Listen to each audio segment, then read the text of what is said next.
जय श्री राम। आज हम बात करेंगे एक ऐसे ग्रह के बारे में जिसको आचार्य कहा गया है। जैसे कि हम बृहस्पति को यानी गुरु को देवताओं का आचार्य कहते हैं, उनके अंदर बहुत सारे गुण विद्यमान हैं। ऐसे ही शुक्र है, शुक्राचार्य, उनके अंदर भी बहुत सारे गुण विद्यमान हैं, यानी वो कहीं ना कहीं आचार्यों की श्रेणी में, उनको दैत्याचार्य भी कहा जाता है। लेकिन ज्ञान की बात करें तो दोनों ही अपने आप में ज्ञानी हैं, दोनों ही शुभ ग्रह हैं, और दोनों ही ग्रह जीवन में जब कभी देने पर आते हैं तो बहुत कुछ देते हैं।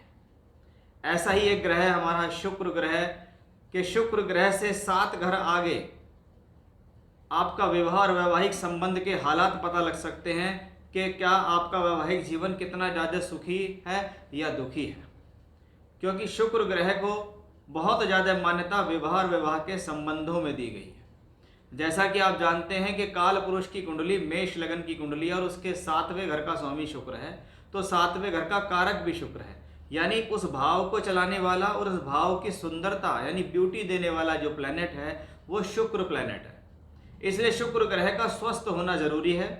शास्त्र के अनुसार ये कहा गया है कि जब भी आप किसी की कुंडली को विवाह और वैवाहिक संबंधों के लिए देख रहे हैं तो उस कुंडली के अंदर ये जरूर देखें कि शादी तो चलिए इसकी जल्दी हो रही है या लेट हो रही है, लेकिन शादी के बाद का सुख इसका कितना है, कि जितना ज़्यादा बेहतर शुक्र लगन कुंडली में भी अच्छा और नवांश में भी अच्छा, उतना ही ज़्यादा सुखी इसका वैवाहिक संबंध।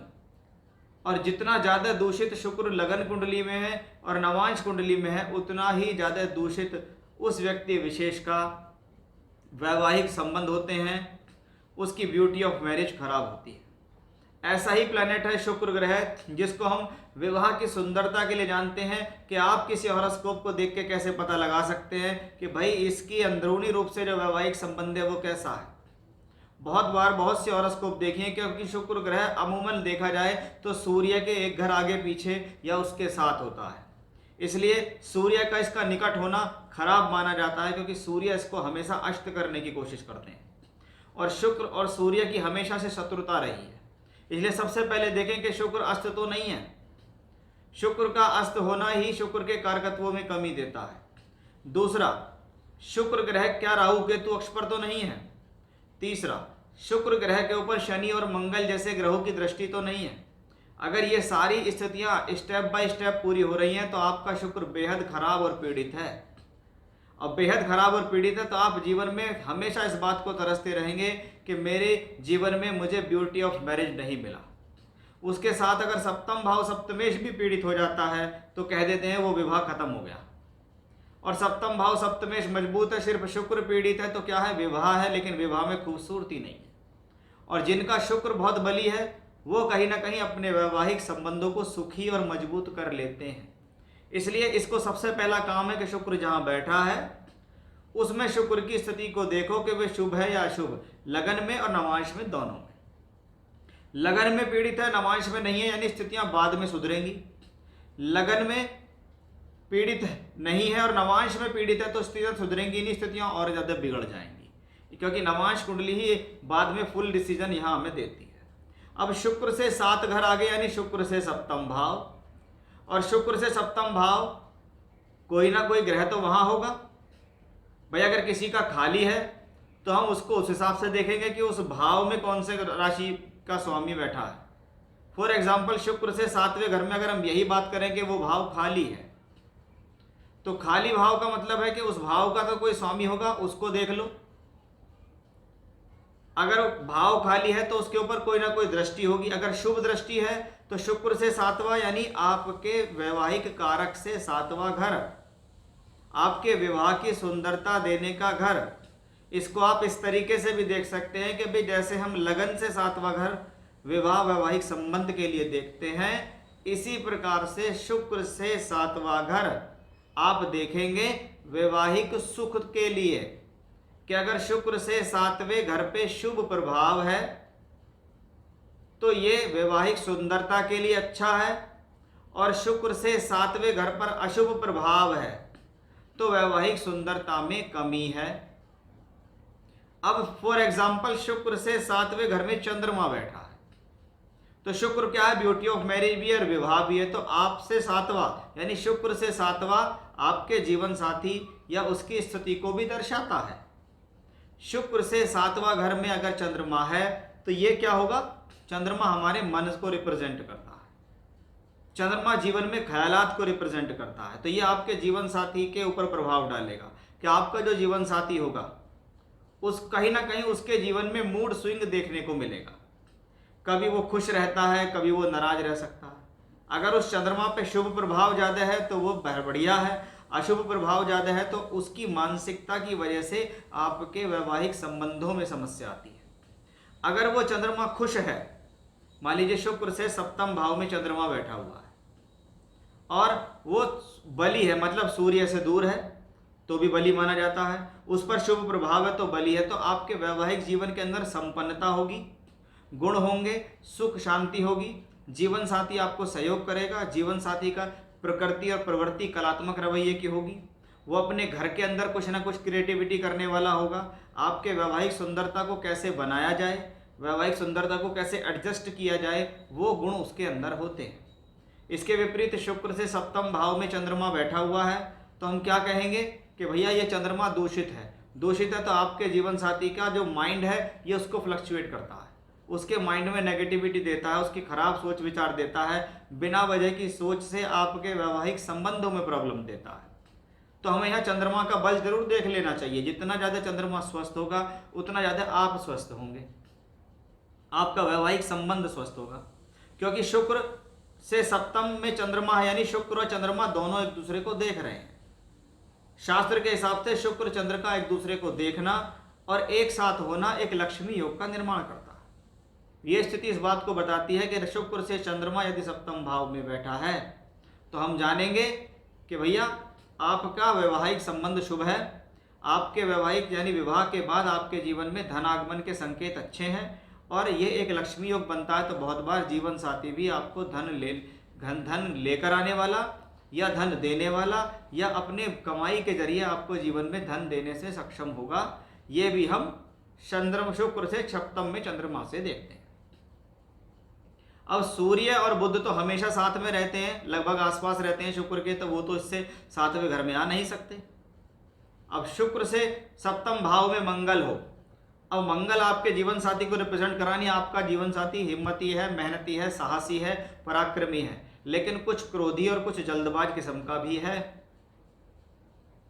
वो हिम्मती है, वो आपका सामना कर सकता है। सामान्य तौर पर कहा जाता है शुक्र से सप्तम में हो तो मंगल दोष होता है, क्योंकि मंगल दोष को हम शुक्र से भी देखते हैं, चंद्र से भी देखते हैं, लग्न से भी देखते हैं। वैवाहिक सुंदरता के लिए अगर शुक्र से सप्तम में मंगल होगा तो मंगल वापस शुक्र को देखेगा भी, और मंगल का शुक्र पे प्रभाव कोई बहुत अच्छा नहीं माना जाता। इसलिए सबसे पहले ऐसे लोगों को अपने कैरेक्टर को बहुत ज़्यादा स्ट्रॉन्ग करने की ज़रूरत है, क्योंकि ऐसे लोग अपने कैरेक्टर से फिसल सकते हैं। अगर शुक्र से सप्तम भाव में मंगल ग्रह शुभ ग्रह यानी मित्र की राशियों में है, जैसे मित्र की राशि का मतलब है कि आप यहाँ मान लीजिए वो सूर्य की राशि में बैठा है या गुरु की राशि में बैठा है या अपनी ही राशि में बैठा है या उच्च का हो गया, तो ऐसा व्यक्ति चरित्रवान होता है। यानी ऐसे व्यक्ति का जीवन साथी चरित्रवान होता है, उसको जीवन का सुख मिलता है, जीवन का आनंद मिलता है। कोई भी उसके जीवन साथी से कोई आराम से बात नहीं कर सकता, कोई उससे घुलने मिलने की कोशिश करेगा तो वो उसको जवाब देगा। इसके विपरीत अगर मंगल ग्रह यहाँ पर शत्रु राशियों में आ गया है तो सबसे पहले आपको अपने कैरेक्टर को स्ट्रॉन्ग करना चाहिए। अगर वो यहाँ पर नीच का है तो ये खास तौर पर देखा गया है कि मंगल नीच का होकर अगर शुक्र पर प्रभाव डालता है तो ये स्त्री या पुरुष दोनों की कामुकता के ऊपर सवाल उठाने का एक इंडिकेशन है। आपके जीवन में जरूर ऐसा होगा कि कहीं ना कहीं आपको जीवन में कुछ ऐसी स्थितियां टकराएंगी जो आपको आपकी काम वासना के लिए उत्तेजित करेंगी। ऐसे लोग ज़्यादा भोगी और ज़्यादा हवसी प्रवृत्ति के भी देखे जाते हैं। खास तौर पर शास्त्र कहता है मंगल ग्रह स्त्री की काम वासना को रिप्रेजेंट करता है। अगर वो शुक्र से सप्तम में है तो आप अधिक कामुक प्रवृत्ति के हो सकते हैं। साथ ही साथ ऐसे लोगों का एक व्यक्ति विशेष के साथ संभोग की स्थिति से संतुष्टि नहीं होती है, वो स्थितियां बढ़ भी सकती हैं। ये भी देखने वाली बात है। इसमें एक चीज़ और है कि अगर ये शुक्र ग्रह, हम शुक्र से सप्तम देख रहे हैं, अगर ये शुक्र ग्रह नीच है, फॉर एग्जाम्पल शुक्र भी नीच है, उसके सामने मंगल बैठा हुआ है किसी भी स्थिति में, तो ये स्थितियां बढ़ सकती है। भाई शुक्र के सामने मंगल अगर बैठेगा तो मीन राशि में होगा, क्योंकि नीच का मंगल शुक्र जो है 6 नंबर में नीच का होता है, और सप्तम भाव में वो मंगल वहां बृहस्पति की राशि में, फिर वो उसको देखेगा यानी उत्तेजना को बढ़ाएगा। और अगर यही शुक्र यहाँ उच्च का होके उससे सप्तम में मंगल बैठ रहा है तो हम क्या कहेंगे कि भाई सप्तम भाव में जो मंगल है वो बुध यानी कन्या राशि में है, ये शत्रु राशि कहलाती है। ये स्थिति भी आपके जीवन में इन चीज़ों को बढ़ावा देने वाली होती है। उसमें व्यक्ति कहता है कि नीच शुक्र है तो व्यक्ति को ये चीज़ें ढूंढनी पड़ती हैं, उच्च शुक्र है तो व्यक्ति के पास ये चीज़ें चल कर आती हैं। तो इस बात का थोड़ा सा आपको ध्यान रखना है। अगर मंगल वहाँ मेलेफिक्स है तो आपके इन्हीं कारण या इन्हीं स्वभाव की वजह से भी आपके जीवन साथी के साथ आपके तनाव संभव दिखाई देते हैं। अब शुक्र से सप्तम भाव में गुरु है। अब शुक्र और गुरु दोनों आचार्य और दोनों एक दूसरे के सामने है, यानी एक बात तो पक्की है कि दोनों लोग अपने आप को सुपीरियर साबित करने की कोशिश करते रहेंगे। दोनों लोग अपने आप को इस बात को बताने की कोशिश करते रहेंगे कि तुम भी ज्ञानी हो, मैं भी ज्ञानी हूँ, तुम ज़्यादा ज्ञानी हो या मैं ज़्यादा ज्ञानी हूँ। इसलिए ऐसे लोग दोनों एक दूसरे की बातों को काटने वाले होते हैं। इसमें जितना अधिक प्रबलता आती चली जाती है, मान लीजिए शुक्र से सप्तम भाव में बृहस्पति उच्च का होकर बैठ गया, तो हमेशा उसका जीवन साथी उसके ऊपर हावी होने की कोशिश करेगा। या तो उसे अपना ज्ञान अच्छा दिखाने की कोशिश करेगा, या अपना पैसा उस पर अगर उससे थोड़ा ज़्यादा आ गया तो उसको दिखाने की कोशिश करेगा कि भाई देखो मेरे पास सैलरी कितनी अच्छी है, मेरा प्रमोशन कितना अच्छा हुआ है, मैं बड़े खानदान से आई हूँ, मेरे पास पैसा बहुत सारा है, या कुछ भी वो रौब जमाएगा, चाहे वो स्त्री हो या पुरुष। अपने आप का बखान करना, अपनी स्थितियों को बढ़ा चढ़ा कर बताना भी देखा गया है। हालांकि शुक्र से सप्तम में गुरु है तो आपके वैवाहिक संबंधों को टूटने नहीं देगा। अगर वो शुक्र बृहस्पति यहाँ नीच का हो गया तो व्यक्ति क्या है कि आप अपने आप को कितना ही दिखाते रहो, लेकिन मुझे तो डाउन टू अर्थ ही रहना है। फिर वो बृहस्पति कहेगा कि आप कितना ही बखान करता रहो, ठीक है मैं तो जैसी हूँ वैसी हूँ, मैं तो जैसा हूँ वैसा ही रहूँगा, क्योंकि मेरे अंदर किसी भी प्रकार का लोभ लालच नहीं है। ये भी हमें बृहस्पति से मिलता है। सप्तम भाव में बृहस्पति अशुभ प्रभाव में हो तो आप अपनी गलतियों से अपने वैवाहिक संबंधों में प्रॉब्लम लेंगे, फिर आपकी बुद्धि सही समय पर काम नहीं करेगी। और उस पर शुभ प्रभाव है या शुभ ग्रहों की दृष्टि है तो वो उसके लिए एक पॉजिटिव एस्पेक्ट है। नॉर्मली तौर पर देखें तो शुक्र से सप्तम भाव में अगर बृहस्पति बैठा हुआ हो तो वो अच्छा ही है, कोई बहुत खराब नहीं है। यह आपके जीवन साथी को ज्ञानी बनाता है। बहुत बार तो ऐसे लोगों के जीवन साथी जो है बैंक में हो सकते हैं, फाइनेंस के फील्ड में हो सकते हैं, मार्केटिंग सेल्स के फील्ड में हो सकते हैं, टीचर हो सकते हैं, कोई ज्ञान देने वाले या लोगों को सलाह देने वाले सलाहकार भी हो सकते हैं। अब शुक्र से सप्तम भाव में शनि हो जाए तो क्या, तो सबसे पहली बात गंभीरता का कारक है शनि।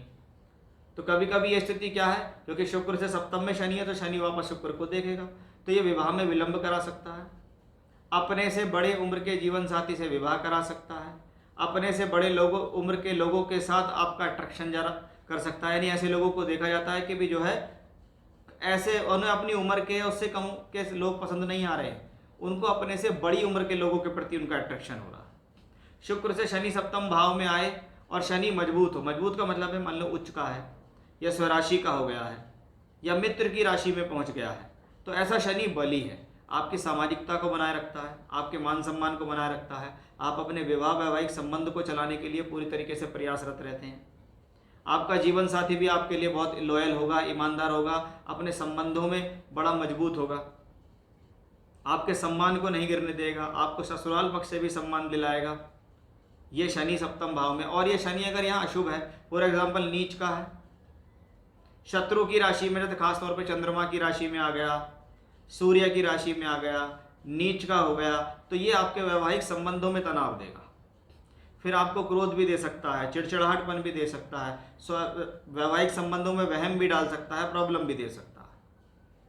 अब शुक्र से सप्तम भाव में राहु हो तो राहु का हमेशा से क्या काम रहा है, राहु का काम हमेशा से इस चीज का है कि वो आपके जीवन में किस तरीके से गलत फहमियां पैदा करे।